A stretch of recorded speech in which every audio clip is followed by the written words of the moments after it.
Merci à vous d'être là, en ces temps de réchauffement climatique. Voilà, donc on est heureux aujourd'hui de pouvoir vous parler un peu du laboratoire de recherche de l'ENSA. C'est vrai que cette école est dotée d'un laboratoire de recherche création, j'entends, qui est d'un niveau 3e cycle et qui est ouvert sur candidature à des jeunes artistes et des jeunes designers. Qui nous déposent un dossier, qui viennent travailler, en tout cas à l'ENSA, pour une période de 15 mois. Les axes de recherche du labo, pour ceux qui ne connaissent pas, c'est une triangulation entre le verre, la céramique et les nouvelles technologies.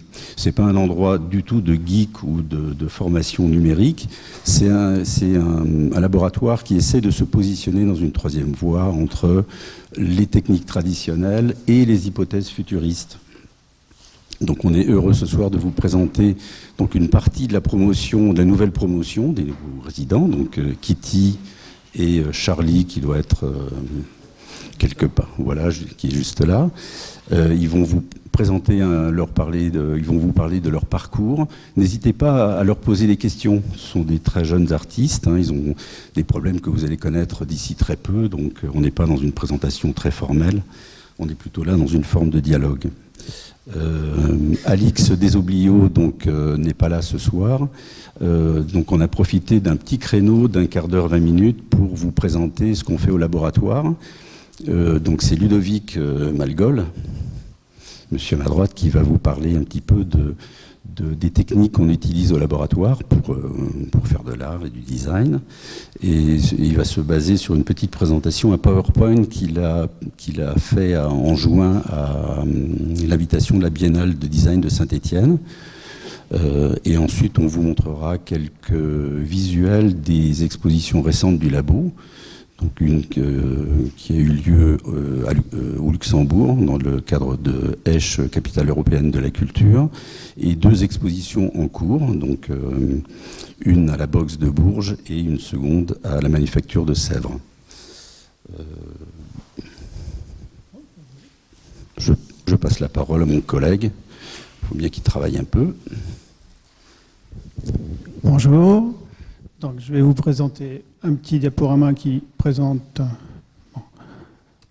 les activités du labo. Les activités du labo, c'est le numérique au service des savoir-faire traditionnels. En fait, le labo CCE a été fondé en 2015 par Michel Paysan, qui en est le responsable. Il y a Arnaud Borde, qui est le responsable de l'impression 3D, qui est le permanent du laboratoire. Guy Ménard pour la partie porcelaine traditionnelle et moi-même pour la partie numérique.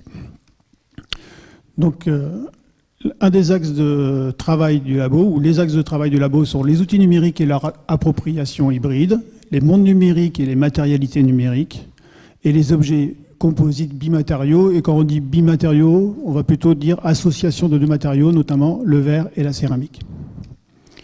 Donc la matérialité numérique, c'est l'utilisation des outils numériques et leur appropriation. Voici à peu près ce qu'on peut faire, voici ce qu'on peut développer au laboratoire. On fait de la programmation graphique, ça veut dire ici, là c'est un petit exemple de ce qu'on pourrait appeler comment générer un maximum d'objets en un minimum de temps. On dit qu'une tasse est définie par 3 cercles, un cercle de base, un cercle médian et un cercle supérieur. On peut définir un critère de contenance d'un autre objet et un critère de fabrication, c'est-à-dire qu'il soit démoulable. Et on va demander à notre algorithme, à notre programme, de générer le maximum de tasses qui correspondent à ces critères-là. Et donc on va utiliser un algorithme de force brute qui va utiliser toutes les possibilités possibles. Et on va générer là, en quelques secondes, les 110 000 premières tasses qui satisfont ces critères, entre 6 et 9 centilitres, et qui puissent être démoulées avec un moule ouvert.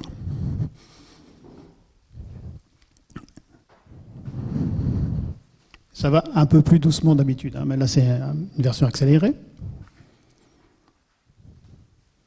Donc voilà, vous avez les 110 000 premières tasses qui font entre 6 et 9 centilitres. Donc une autre approche qui est on va dire la simulation du vivant. Donc là j'ai un petit programme de simulation de croissance cellulaire. Je prends un cercle, c'est celui qui est dessiné à gauche, je le peuple avec des petites cellules là, qui sont les petits cercles rouges. Je fais grossir ces cellules et je leur donne une règle de vie. Elles doivent toutes grossir en même temps et elles n'ont pas droit de pénétrer dans le corps d'une autre, de façon à laisser de l'espace pour que tout le monde puisse vivre.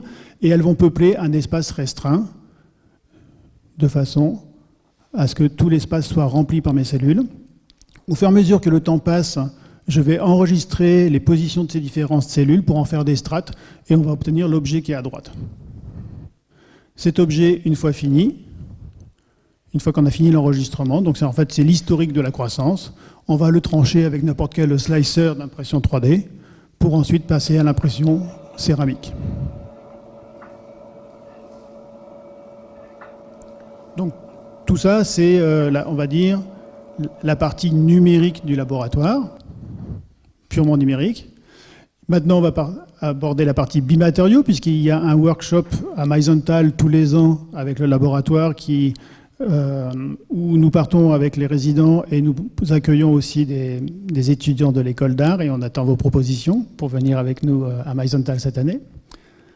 Donc, en fait, c'est l'association de la porcelaine et du verre. Le but, c'est d'essayer d'utiliser la céramique comme étant un moule qui aurait un usage unique, un moule à usage unique, alors que d'habitude, pour le verre, on utilise des moules qui vont être réutilisés. Là, c'est le cas d'Andrea, qui était là jusqu'au mois de juin, et donc on a utilisé ces pièces. Elle faisait beaucoup de moulage céramique, et lors du dernier workshop à Meisenthal, en fait, les verriers ont soufflé dans ces moules en céramique, et qui ont servi de moule éphémère, et on casse le moule, et on récupère la pièce en verre.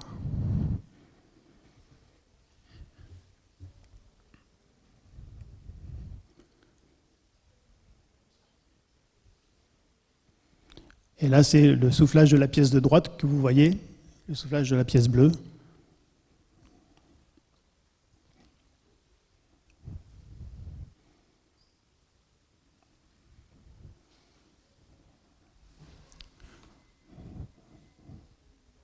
Voilà.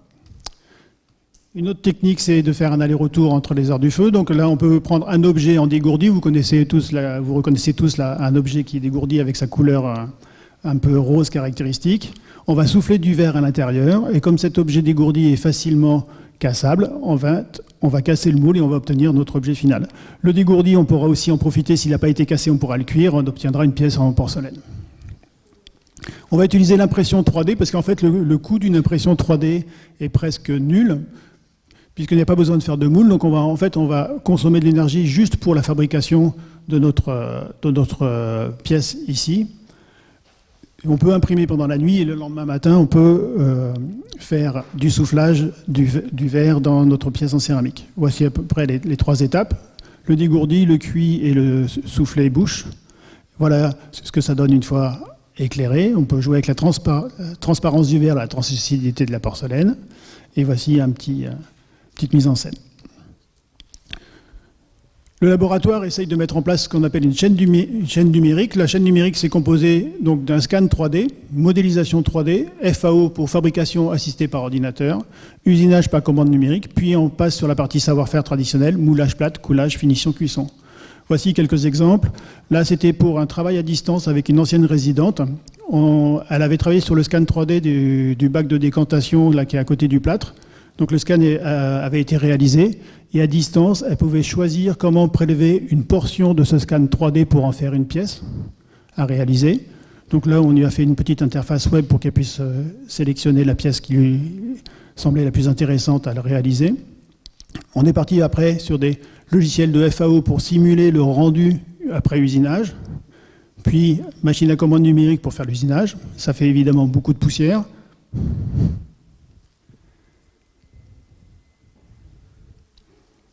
Voilà, on a usiné directement dans le plâtre. Donc là, c'est une solution relativement innovante, puisqu'au lieu de passer par un modèle, on va usiner directement le moule.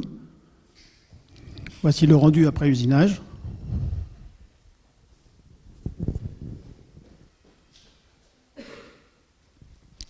Et enfin, après, technique traditionnelle, donc coulage, moulage entre deux plâtres.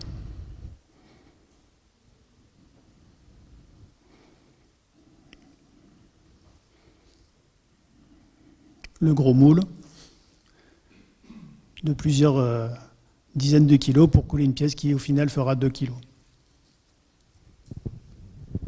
Donc c'est une peau de porcelaine qui représente la topographie et d'un prélèvement du bac des eaux usées. Et tout ça, on est passé par la chaîne numérique et le savoir-faire traditionnel.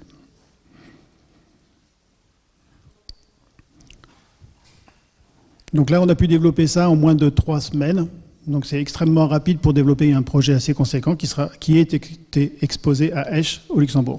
Donc nous avons maintenant de nouveaux axes de recherche qui est l'impression 3D grand format à l'aide d'un robot, donc l'impression 3D grand format robotique ou avec une machine à axe rotatif. Donc c'est un partenariat privilégié avec une start-up du nord de Limoges qui en fait permet d'imprimer en grand format des pièces en céramique sans être limité par l'effondrement dû à la plasticité de la pâte. La pâte, lorsqu'elle sort directement ici, vous voyez de petits extrudeurs blancs, en fait, elle est déjà solide. On rentre avec de la pâte liquide et au moment où elle sort de la buse, la pâte est déjà solide. Elle est solidifiée juste au moment où elle sort. Voici le genre d'objet que l'on peut faire. Alors donc ça, c'est vraiment un objet technique et c'est pour ça qu'ils vont peut-être faire appel à des designers. Et donc du coup, les résidents et les gens du labo ont pu essayer de mettre en place des objets qui aient un côté un peu plus design.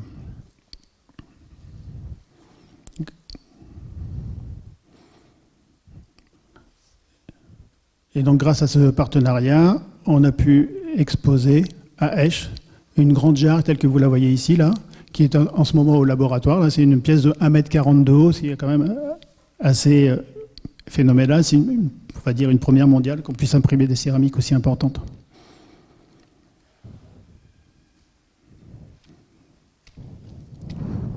Donc maintenant, on va parler des valorisations, parce que le but du laboratoire, c'est pas seulement faire de la recherche, mais c'est aussi de valoriser les travaux des résidents et des étudiants qui passent par le laboratoire. Donc, en 2022, c'était la créative culture à Esch. Donc l'ENSA Limoges avait 2 grandes tables où étaient exposés les travaux des résidents et des étudiants qui étaient passés par le laboratoire. Donc là, 28 personnes à peu près. Voici un peu une vue globale de l'installation.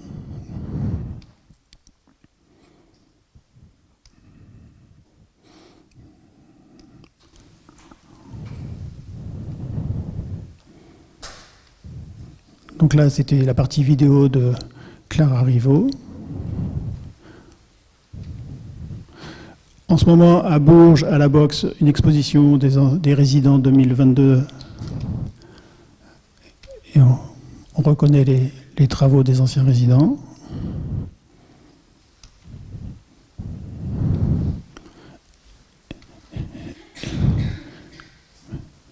Ainsi que des travaux issus du travail à Meisenthal, du workshop à Meisenthal.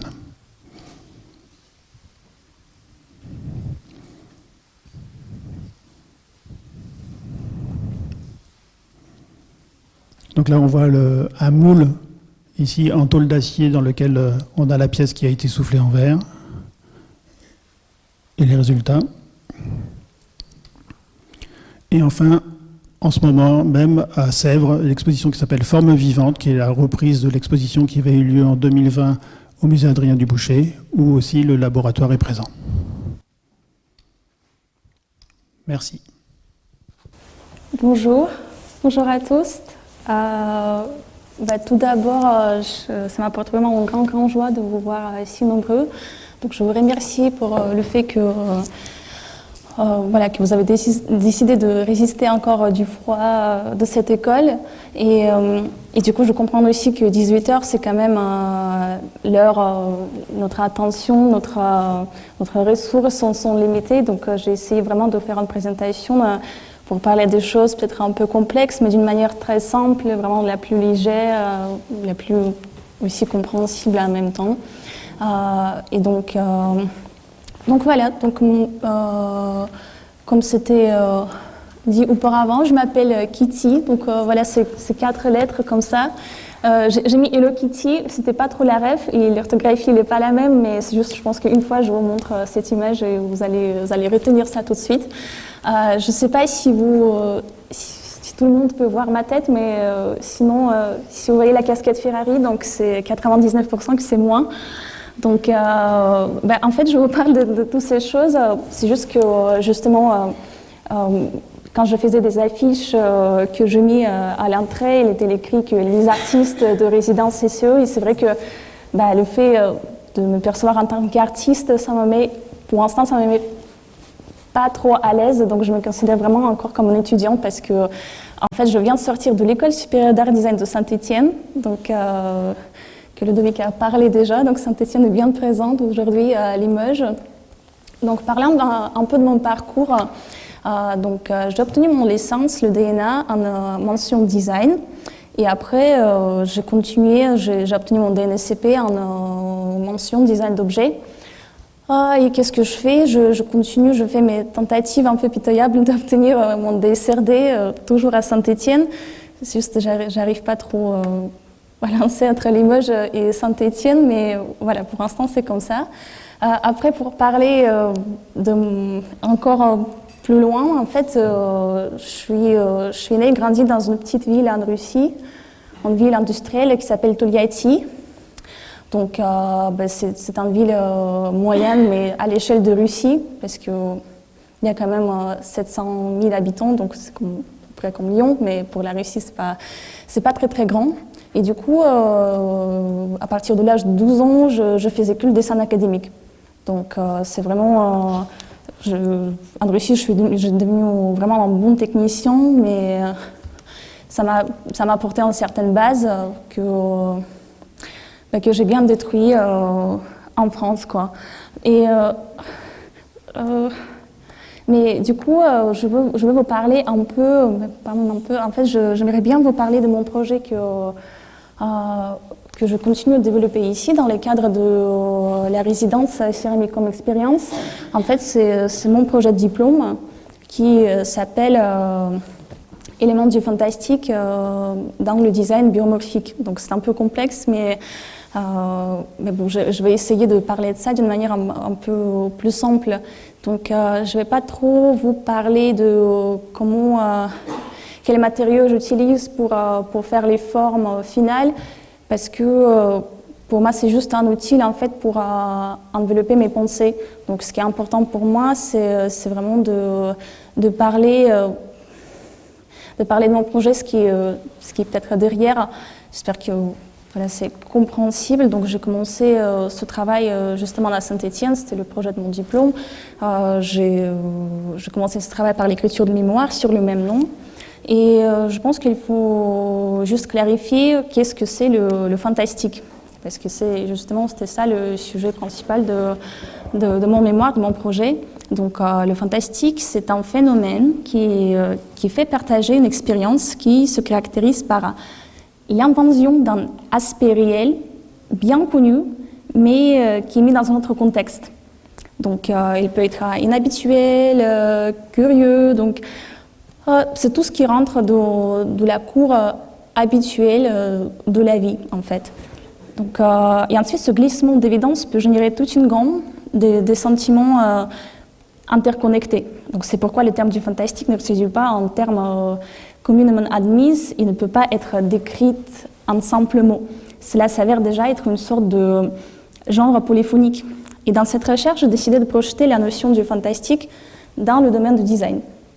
Donc cette réflexion m'a conduit à faire quelques détours et chambres qui ne sont pas du tout liées au design, ce qui à son tour m'a permis de sortir des logiques imposées dans la sphère du design, ou comme le disait Viktor Shklovsky, aller au-delà de l'automatisme. Donc une nouvelle image, un autre point de vue sont comme un autre outil pour une sorte de l'auto-renouvellement et la révélation du monde qui nous entoure. Donc c'est pourquoi, à mon avis, le fantastique, par le biais des qualités formelles, il agit comme la poésie,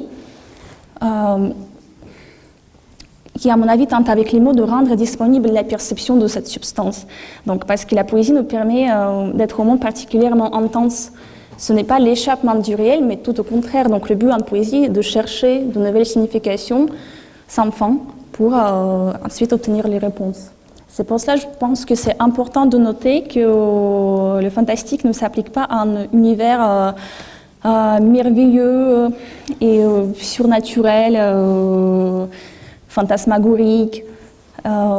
C'est juste parce que ces deux termes exploitent des notions différentes. Donc le féerique s'oppose au monde réel sans ne détruire la cohérence.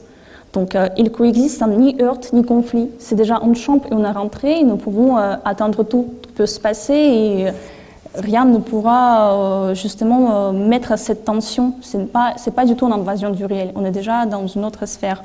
Donc le monde fantastique, au contraire, il comporte la fantasmagorie qui envahit la réalité et qui ensuite provoque la rupture. Donc l'inoculation dans les limites de ce qui est permis, en fait, ce qui est normal. Donc c'est quelque chose d'un peu qui bouge un peu, peut-être notre boîte qui s'appelle la normalité. Et dans le même temps, le fantastique ne fait aucune paire avec le réalisme. C'est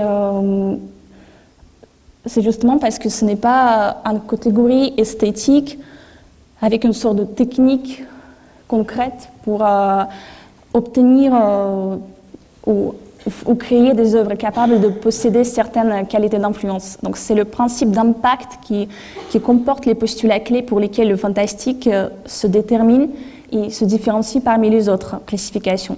C'est pourquoi c'est un phénomène autonome, un type d'impact qui ne peut pas être appliqué dans les règles strictes puisqu'il est associé à la construction complexe de la structure mentale de l'individu. J'espère que vous suivez encore la chaîne. Donc, par conséquent, il n'existait pas le fantastique du parti pris, en fait.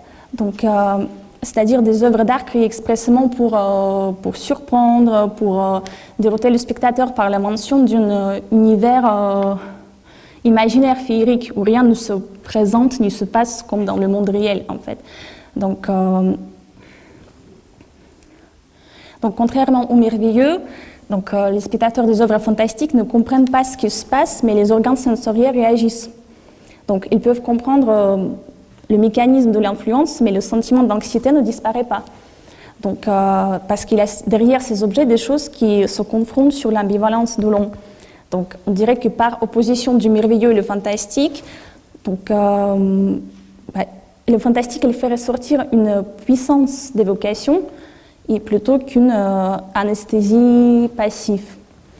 Voilà, donc ce phénomène est largement cité par les théoriciens du domaine de la littérature, mais vu que c'est une recherche dans le domaine du design, il était nécessaire d'élargir ce questionnement à des exemples d'autres domaines culturels. Pour cela, j'ai étudié une grosse source philosophique de Roger Caillois, au cœur du fantastique, où il projette le terme dans un domaine moins touché comme l'art.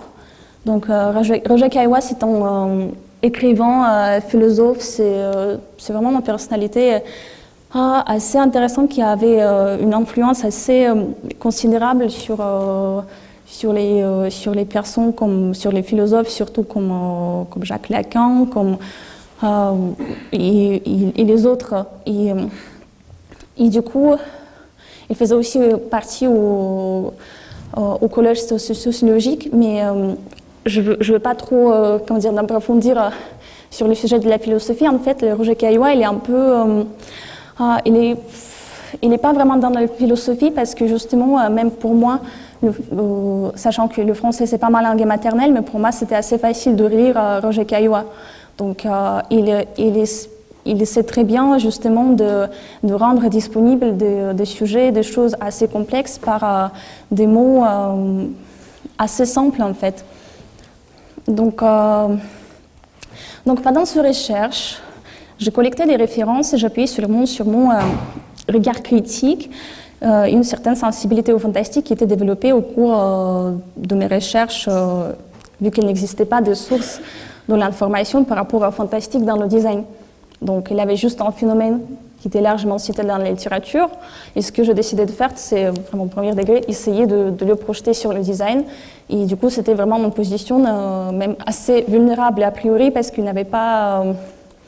oui, comme j'avais dit auparavant, il n'y a pas de livre, il n'y a pas un écran où je peux cacher derrière disant que ah non, mais vous voyez, il y a cette personne intelligente qui a écrit ça, donc j'ai raison. Donc c'était vraiment... on dirait un nouveau couloir que j'essayais de creuser parmi la terre du design, si vous voulez. Et donc, pour mieux structurer toute l'information, j'ai créé 10 familles d'objets fantastiques avec l'esthétique biomorphique. Donc, chaque groupe a sa définition. Donc c'est moi qui ai créé ces définitions, ces groupes, parce que ça n'existait pas en fait. Et donc du coup, ces groupes se différencient par les manières de l'obtention de ce phénomène en fait. Et donc ce sont des objets qui ne dévoilent pas comment ou de quoi ils sont faits, mais en fait, ce qui est assez remarquable, que en fait comment on peut unir tous ces objets? Moi, je les perçois vraiment comme des objets qui ont une certaine tension, en fait.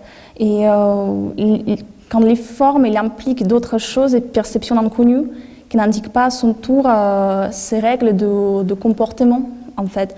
C'est un jeu avec nos associations et normes générales acceptées. Donc, j'ai pris en considération le design et l'art biomorphique parce que la fluidité des formes biomorphiques, a priori, concerne quelque chose de bien connu. Donc, elles sont inscrites dans notre mémoire génétique et résident dans notre cœur collectif à la façon d'une compréhension d'une peut-être réflexive, mais même prélinguistique. Donc, en regardant cette esthétique à travers le prisme du fantastique, ces formes restent toujours organiques, mais la nature ne s'arrête pas à leur surface, en fait. Donc, elles touchent les gens sans mots d'une manière émotionnelle, s'adressant au plus profond de l'inconscient. Et le but de ce recherche était de décrire comment la projection du fantastique sur le design et l'art permet de découvrir une nouvelle vision des objets existants et de créer un système différent des relations entre le regard et l'objet. Donc pourquoi aussi je vous raconte ça, mon but, ce n'est pas que vous deviendrez des experts en fantastique, mais c'est justement pour vous proposer peut-être une nouvelle prisme, comment on peut voir les choses. Donc pour mon projet personnel, j'ai décidé de m'appuyer sur un autre travail de même auteur, Roger Caillois, La lecture des pierres. Donc c'est une personne qui a une grande collection des pierres. Et dans ses recherches, il se tourne vers la nature fantastique. Donc pour lui, les pierres, c'était le meilleur exemple du fantastique, mais naturel. Donc son travail reste également un jeu de discours artistiques et scientifiques. Donc au cours de sa pensée analytique, il se réfère à la perception émotionnelle, mais il parle aussi à la compréhension intellectuelle de ce que nous voyons. Donc la quintessence de ses travaux sur le fantastique est sa conviction que l'inconnu ne signifie pas inconnaissable. Donc il essaye de trouver un mécanisme pour l'effet du mystérieux sur une personne. Donc Caillois a écrit qu'il devait, comme tout spectateur, imposer intuitivement un sens ou des sons représentés sur les pierres, ce qui donne invariablement une liberté totale à l'imagination. Donc la tentation de rechercher des analogies, c'est dans tout et l'une des caractéristiques de fonctionnement de l'esprit. En fait, personne ne peut pas dire qu'il est libre de cela. Donc il est obligé d'interpréter en essayant de projeter une forme familière sur n'importe quel système de volume, des signes, lignes, des rapports, etc. Donc, de son point de vue, le surprise du secret ne fait que stimuler l'esprit curieux du chercheur et ça provoque le désir de déchiffrer le sens de phénomènes non résolus, de trouver la clé pour un code inconnu. Et plus de clarté il y a dans un dessin, moins il a besoin d'être complété, et inversement. Donc, une chose qui ressemble à rien ne peut pas activer justement cette énergie de recherche qui peut retenir l'attention de l'esprit et favoriser le développement fructueux des métaphores. Donc on revient toujours peut-être à cette aussi question de la poésie, que justement la poésie c'est aussi quelque chose qui... on utilise les mêmes mots, les mêmes lettres, mais comment en lisant de la poésie, nous commençons à plutôt sentir les choses. Et c'est aussi étroitement lié avec notre expérience individuellement accumulée. Donc on lit la poésie et c'est lié avec le fait qu'est-ce qui est arrivé avec nous il y a 5 minutes, dans 5 ans, on va revenir à la même poème et qu'est-ce que ça va nous dire une autre chose. Donc c'est vraiment une compréhension circulaire des choses et pas du tout linéaire. C'est pas du tout le même discours que moi je vous parle. Après vous me répondez. Ici c'est juste la fonctionnalité, tandis que dans la poésie c'est circulaire, on dirait. Donc Pierre Boulez a suggéré que la forme d'art idéale elle est un labyrinthe.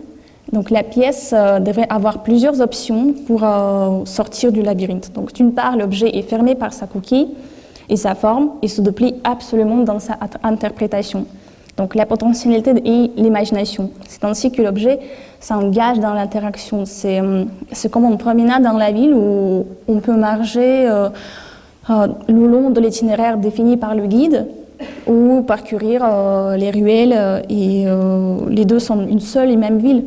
Donc, autrement dit, il existe de nombreuses voies de développement, mais le résultat il est toujours polyvalent, il est toujours vrai. C'est comme dans la vie, il n'y a pas toujours des réponses qui sont correctes. Et donc, suite à ce logique dans ce projet, j'ai décidé de ne pas tenter à suivre les archétypes des objets. Donc, je vous rappelle, j'étais à Saint-Étienne et du coup, en mention design d'objets. Donc, mais j'aimerais faire des objets plutôt pour stimuler l'imagination. Donc, mon intention était de se concentrer sur la recherche d'une représentation spéciale des objets basée sur inattendu, étrange et fantastique. Donc, l'attraction et répulsion simultanée. Donc, c'est ça ce qui m'intéresse, toutes ces relations complexes avec l'objet. De ne pas parler soit que de la joie ou de la tristesse, parce que dans la vie, on n'est pas soit heureux, soit on est en dépression, on est atteint de choses qui sont au milieu. Et oui, je préfère aussi parler peut-être parfois des choses qui sont...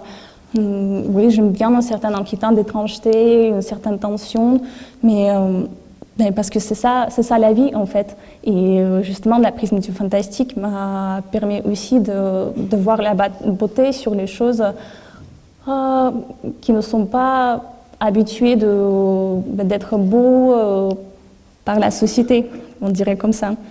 Donc, justement, quelque chose qui peut questionner les limites du normatif et ne pas appeler des choses bizarres, mais le parler en tant que fantastique m'a permis aussi de faire un certain recul linguistique qui est assez important. Et donc, pour mon projet personnel, je présente...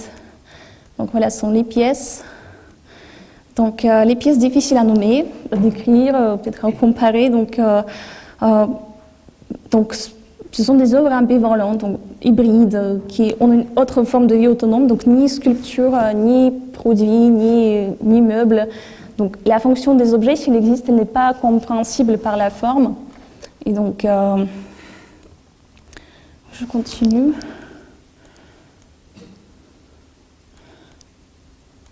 Donc les pièces exposées, elles adoptent un caractère inquiétant par l'incertitude de leurs propos, qui amplifie l'atmosphère générale du fantastique. Donc ils intriguent, ils laissent perplexes, et surtout suscitent une grande liberté dans la manière de les appréhender et de les apprécier.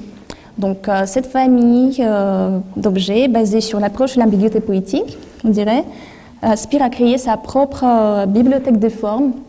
On dirait donc une page vierge pour créer un univers dans lequel il est possible de réinventer et redécouvrir les choses.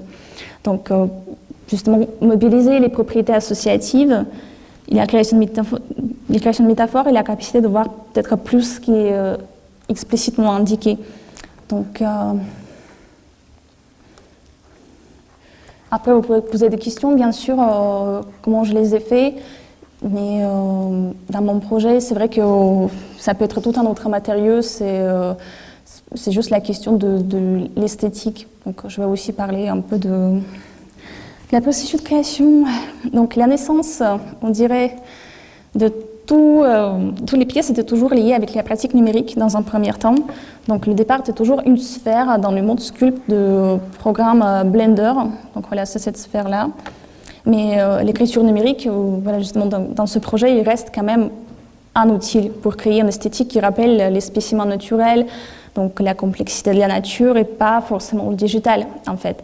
Donc mon but c'était pas du tout de montrer, c'est pas du tout le projet de l'impression 3D, de numérique, c'est justement quelque chose qui me permet de faire les formes organiques parce que manuellement le faire vraiment presque impossible en plus si ce sont des fractales, si c'est en symétrie parfaite. Donc en plus il y a des add-ons spéciaux qui me permettaient de créer des algorithmes et des textures.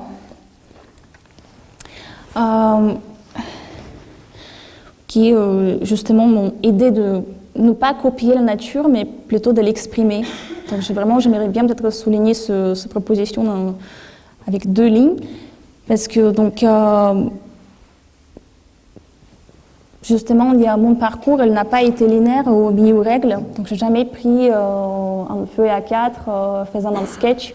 Donc c'était l'impro total. Donc c'était pas du tout comme ça qu'aujourd'hui je vais faire 2 objets fantastiques. Donc je pouvais passer une semaine sur Blender. Il y a des objets qui esthétiquement qui sont assez attirants, mais ça me fait grave penser à une fleur ou un poisson. Et justement, c'est quelque chose qui ne rentre pas dans mes critères. Ce que je voulais faire, c'est d'être vraiment dans comment dire, justement, ne pas copier la nature, mais l'exprimer. Donc, ne pas faire quelque chose de super abstrait qui fait penser à rien. D'un autre côté, j'essayais d'éviter des parallèles très, très, très forts avec un spécimen naturel concret. Donc, vraiment créer cette ambiguïté, créer quelque chose au milieu, quelque chose qui déclenche, en fait. Donc des formes qui provoquent une énergie ou un effort de chercher les métaphores et les interprétations. Donc vu que c'était impossible de les faire manuellement, toutes les pièces elles étaient imprimées en 3D. Après cette étape, je décidais quel matériau et qualité formelle conviennent le plus à chaque objet, car la nation à toucher et le poids différent des pièces était important aussi. Ils sont petites en fait, donc on peut vraiment les prendre en main et les manipuler. Et du coup, justement, cet aspect à toucher, il pouvait accélérer ce jeu d'association pour arriver que ce soit l'objet qui les déclenche, non le performeur qui parle, en fait. Donc, en fait, voilà, ça, ce sont des choses que je fais, ça, ce sont des formes numériques que j'ai créées sur Blender. Et donc, du coup, je peux vraiment vous répéter que n'hésitez pas à me poser de questions si vous me voyez. Si vous avez des questions par rapport à Blender, si vous avez des questions par rapport à matériaux que j'ai utilisés. Donc je ne suis pas du tout comme ce petit chien qui garde ses secrets. Donc j'ai vraiment pardon. Même à Saint-Étienne, je fais un atelier affirmatif Blender où j'ai demandé à l'administration des horaires de la salle du pôle numérique. J'ai obtenu les clés. Après, pareil, j'ai mis les affiches où j'ai essayé de rendre mes cours pour les étudiants. Sachant que moi aussi, j'étais étudiante à l'époque. Du coup, c'était vraiment une éducation horizontale. Et c'est vraiment tout simple. J'ai pas du tout de secret. Donc ici, j'aimerais un tout petit peu vous parler de ce site, Le Monde Sinon Rien. Si vous tapez juste Le Monde Sinon Rien, vous allez tout de suite tomber sur ce site. En fait, je faisais un stage cette année. Revenant sur la Biennale de design à Saint-Étienne, en fait, c'est une exposition numérique de l'exposition qui s'appelle Le Monde Sinon Rien. Donc, si vous n'avez pas pu venir là-bas, vous pouvez justement aller sur le site Le Monde Sinon Rien, où vous allez voir toutes les œuvres avec toutes les explications, toutes les photos. Donc, vous pouvez voir mes objets aussi. Mais ce qui est intéressant, que justement, où j'ai pris le travail sur ce site, je l'ai pris comme aussi un moyen pour, on va dire, pour donner mes connaissances, pour raconter comment je fais des objets organiques vraiment à tous.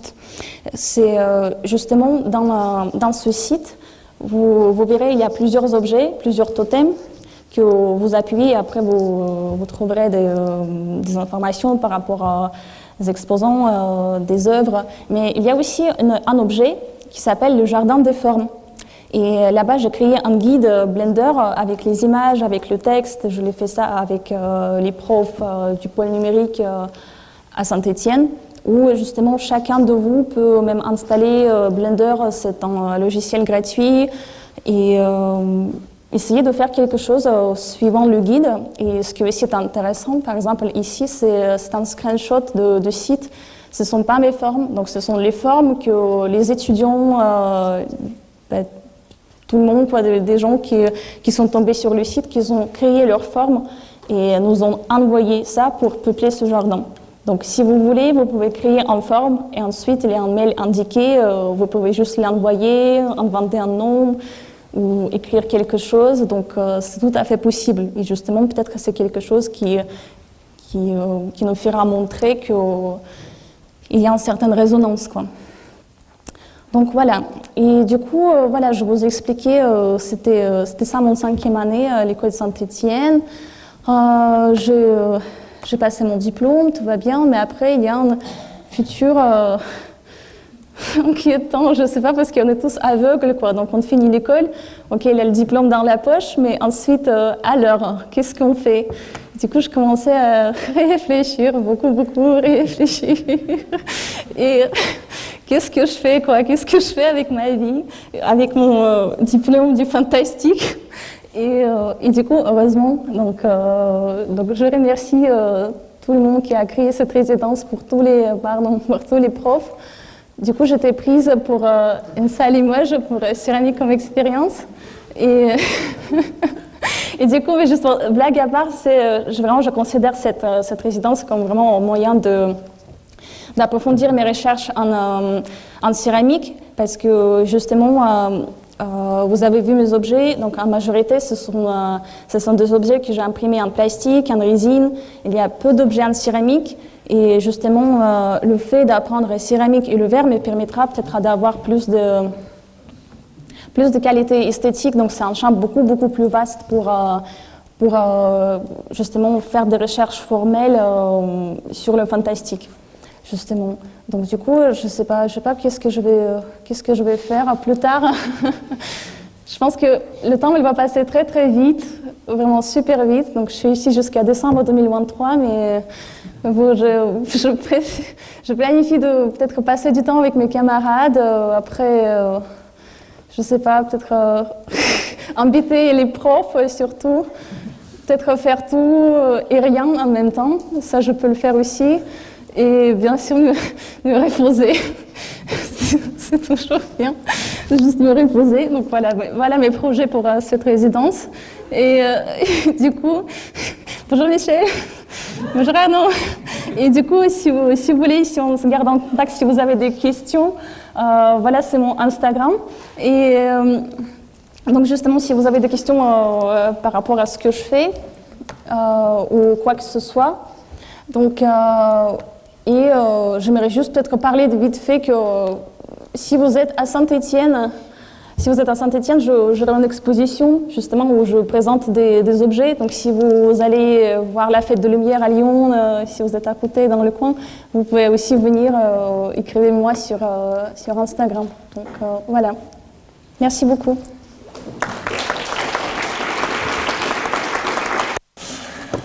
Bonsoir à tous, je m'appelle Charlie Wetzel, tout de suite et encore. Alors j'ai un parcours, déjà j'ai grandi dans différentes campagnes, dans le nord et dans le sud de la France, donc dans un milieu plutôt artisanal et agricole, malgré que j'ai des parents architectes, donc c'est ce qui m'a ramené un peu vers une activité un peu plus artistique et cérébrale. Non pas qu'à la campagne il n'y ait pas d'activité cérébrale, mais enfin bref. J'ai fait un parcours assez classique, enfin pas vraiment, mais bref, j'ai été en métallerie. J'ai fait de la métallerie, j'ai fait de l'architecture un peu en dessinateur projeteur. Et après j'ai empilé sur une prépa aux écoles supérieures d'art. Je Je suis rentré aux Beaux-Arts de Lyon où j'ai fait des recherches comme en première et deuxième année assez qui m'ont ramené vers un sujet, plusieurs sujets du moins. Donc ça, c'est des images de mon diplôme de troisième année où je questionnais des matériaux, des matières, où j'ai découvert aussi, grâce à cette école, la céramique, qui est un peu le médium que j'utilise en majorité. Ici, on a donc une sculpture d'éolienne en porcelaine sur un terril de charbon. C'est un travail qui a posé un peu les questions que je me posais à l'époque, qui étaient l'écologie, l'économie, l'énergie, en quoi on construit aujourd'hui, pour quel temps, dans quel temps ça s'inscrit. Ça venait d'une image que j'avais pu voir, comme on voit beaucoup de vidéos, de documentaires, d'images un peu choc. Et là, c'était une image de cimetière aux États-Unis, de pales d'éoliennes. Échelle 1, des vraies pales d'éoliennes qui étaient enterrées à même le sol. Et donc ces sujets-là, qui souvent c'est des choses qui me provoquent un peu et que j'aime bien retravailler après. Et c'est aussi cette éolienne-là, en fait, c'est un maker, un maker français qui recherche autour de l'autonomie énergétique et qui construit dans son garage quasiment ses fours, ses systèmes de fonderie, qui visent un peu cette autonomie-là et qui crée cette éolienne. Lui, il l'a réalisée en aluminium et elle est fonctionnelle, elle crée de l'énergie. Derrière, on a un autre projet qui est un peu moins, qui a été un peu anecdotique aux Beaux-Arts, mais qui est revenu après par la suite, et j'en parlerai tout à l'heure. Toujours dans cette idée de pourquoi on construit, en quels matériaux on construit, dans quelle longévité. J'ai retravaillé des formes qui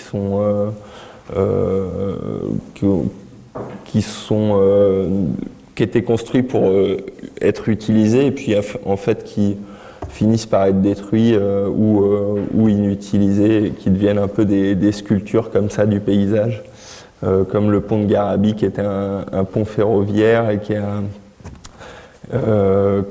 est inutile aujourd'hui, à part pour la vue quand on passe sur l'autoroute.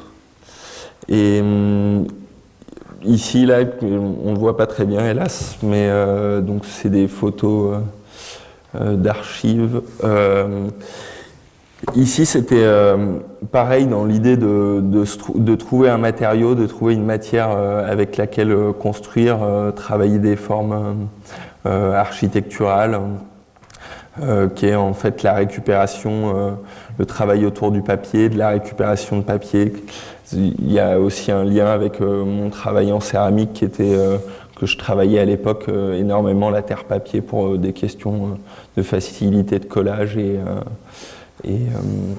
donc là c'était assemblé à la terre papier, mais à la fois c'était du papier compressé des Beaux-Arts magazine Airpress que j'avais réutilisé pour il y avait des piles aux Beaux-Arts qui étaient détruites. Oui, je suis aussi arrivé à la céramique et aux matières comme ça parce que l'économie estudiantine était un peu compliquée pour moi à l'époque et je cherchais à tout prix des matériaux qui étaient peu chers, en tout cas pour moi, pas forcément pour l'école, parce que la céramique ça a quand même un coût au final. Je m'en suis rendu compte après. Quand je me suis autonomisé, j'ai travaillé après seul dans mon petit atelier. Donc après les Beaux-Arts, j'ai fait une petite pause, je suis parti, j'ai décidé d'arrêter mon cursus en cours Et parce que pareil, par souci économique, des petites angoisses de savoir comment on va vivre plus tard, comment on va gagner notre vie, etc. Donc j'ai travaillé en cuisine pendant plus d'1 an. Et ensuite de ça, j'ai entamé un voyage en vélo un peu itinérant et j'ai redécouvert des métiers que j'ai découvert et redécouvert des métiers que j'avais jamais fait. Je suis repassé un peu par la métallerie et pendant le confinement, je suis reparti. Je me suis posé la question de ce qui me manquait vraiment et donc c'était l'art et la céramique et j'ai postulé pour une école qui est à Saint-Amand-en-Puisé, qui s'appelle le PNIFOP, donc une école plutôt technique. Ça, le côté artistique m'a un peu manqué, a un peu pêché. Mais ça a été une école où j'ai découvert vraiment un panel énorme de céramistes avec des potiers qui avaient différentes pratiques. Alors des fois des gens qui construisaient très bien. Du coup, ça m'a libéré sur certaines pratiques et ramener un peu de légèreté dans ma pratique artistique. Et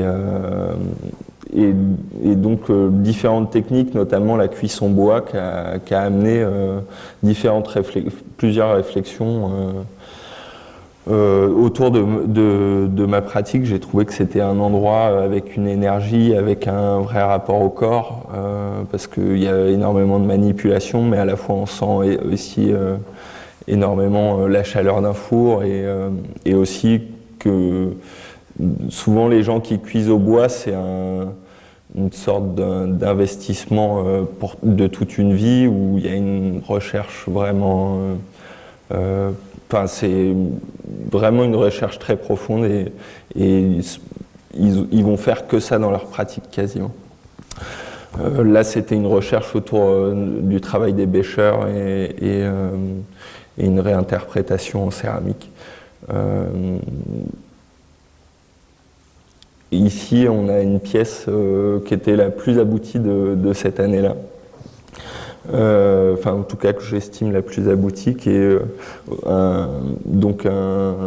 ici on a un socle de pisé qui fait partie de la pièce, qui est le pisé. Alors c'est une méthode de construction, ça c'est un peu mon retour vers mes origines qui sont plus aussi dans le bâtiment, dans la construction et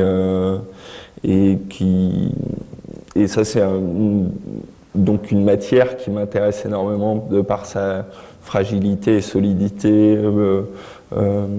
et de la détourner un petit peu et en même temps de l'utiliser qui reviendra et qui revient beaucoup dans les idées de mes projets. Donc c'est une terre crue avec différents granulats, du sable, des graviers de différentes tailles. Là, la terre, c'est la terre de Saint-Amand-en-Puisé, donc le grès de Saint-Amand. Qui a été compacté dans un coffrage et ensuite je suis venu placer des gouttières de porcelaine comme ça qui font ruisseler l'eau. Il y avait une notion du temps qui coule, donc ça a aussi un lien, du coup je parlais tout à l'heure d'un circuit de billes, du circuit de billes là sur la simèse tout en haut. Ça, c'est une pièce, le circuit de billes, c'est une pièce que j'avais réalisée avec un ami qui avait fait du design, etc. Et ça, c'est une pièce aussi que j'ai réalisée avec lui. Donc, c'est là où je ramène un peu cette légèreté dans mon travail, où c'est un peu moins contrôlé, un peu plus...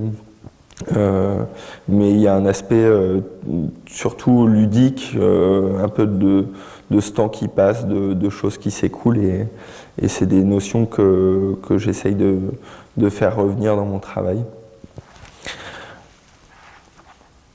C'est aussi un détournement d'un objet de table, qui était la fontaine à absinthe, un objet où on servait un filet d'eau. C'est une pièce qui est active aussi, qui est active à 18h, où on peut venir boire une absinthe quand elle est installée. Donc ça, c'est la même pièce, c'est un travail que je vais réexposer, retravailler dans différents lieux, et j'aime, avec cette technique-là du pisé, on peut à peu près utiliser n'importe quel matériau tant qu'il est plastique ou en tout cas qu'il puisse se tasser et se compacter. Donc c'est une recherche que je vais mener en retravaillant même sous différentes formes cette sculpture. Alors ici on a la pièce, une pièce que j'ai réalisée du coup en dehors de toute structure et ça a été un peu une épreuve parce que c'est une grande pièce quand même pour de la porcelaine. Il a fallu travailler les moules dans un atelier pas chauffé, voire sans fenêtre. Mais donc c'est aussi la réalité des artistes par moment, de vivre un peu dans une précarité. Mais c'était assez chouette, ça a été une bonne expérience parce que j'ai demandé dans ce village de potiers, ce qu'il y avait d'intéressant aussi, c'est on n'hésitait pas à se donner des conseils techniques, etc. Donc c'est presque une pièce un peu collective avec des potiers. Et donc c'est une palle que j'ai sculptée, une palle ou une nageoire que j'ai sculptée qui était à l'origine assez droite et rectiligne, mais qui s'est complètement déformée. Ça, c'était une recherche, pas la déformation, mais en tout cas de mettre un objet comme ça aérodynamique dans un four à bois. C'était une de mes recherches pour parler justement de tous ces flux et toute cette énergie qui passe dans un four. Il faut imaginer que dans un four à bois de 8 mètres cubes d'enfournement, on va facilement passer 14 terres de bois, donc 14 mètres cubes de bois. Et il restera de ça 2 poubelles de cendres. Donc il y a une énergie colossale qui est déployée. Et j'avais envie de créer... Parce que ce qu'on recherche quand on est potier, enfin ce que recherchent les cuiseurs au bois, souvent c'est un beau dépôt de cendres, une belle. Et j'avais envie de mettre cet objet-là pour vraiment marquer ce passage-là de flamme et les alcalis du bois et les cendres. Là, cette cuisson-là, il y a eu très peu de dépôts de cendres, mais on peut voir en tout cas déjà une transformation de la matière et aussi une transformation de la forme. Donc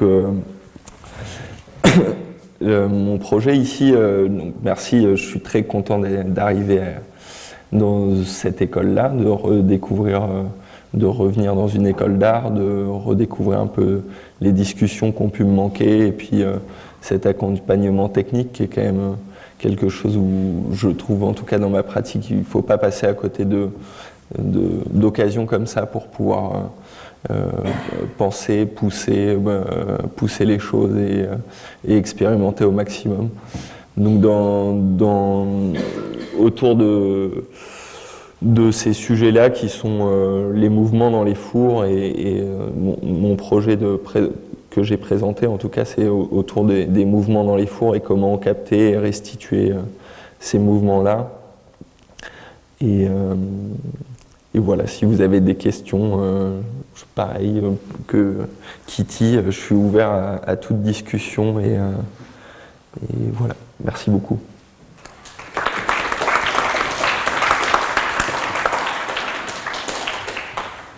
Non, c'est très bien d'avoir porté attention aussi au fait qu'on produit des choses, on essaye de les comprendre, mais on essaye aussi de les rattacher à un mode de vie. On se pose tous ces questions. Alors, ce qui est très symptomatique dans les deux cas, c'est que vous avez rattaché vos études à un modèle de vie que vous essayez d'organiser, voilà, aussi bien les difficultés financières que sur un plan philosophique, quoi. Donc je pense que ça, c'est intéressant. Dans les écoles d'art, nous, on essaye aussi de se poser les questions en même temps que vous. Hein, c'est-à-dire qu'on essaye de faire ensemble. On dit toujours que l'enseignant est face à l'étudiant, mais nous, on essaye d'être à côté. Donc ça, c'est un principe. Voilà, sinon, c'est aussi une invitation de Kitty et Charlie pour que vous puissiez, que vous les rencontriez pendant toute leur résidence ici à l'école. Je pense que c'est important. Il y a les profs, mais c'est vous la base et c'est vous l'énergie de l'école. C'est pas tellement nous. Hein. Nous, on est des sachants très occasionnels. Hein. Mais on espère que vous allez partager avec eux à la fois des questionnements, des productions, etc. Et que vous allez venir au labo, en tout cas, voir ce qui se passe. Voilà, je pense que moi, je voulais en tout cas souligner cette chose-là. Sinon, vous avez des questions, je sais bien que c'est intimidant, il faut les aider. Hein. C'est très compliqué de prendre la parole devant un auditoire, mais vous aurez peut-être des questions plus tard dans l'année, je ne sais pas.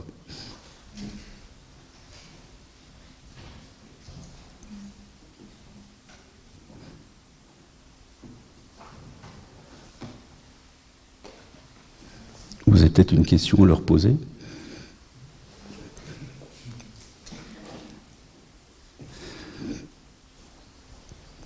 Non, mais le silence, c'est pas un problème. Hein. Il faut du temps pour digérer tout ça. Hein. Moi, je peux combler le vide aussi, mais c'est pas très intéressant d'être bavard quand on n'a rien à dire.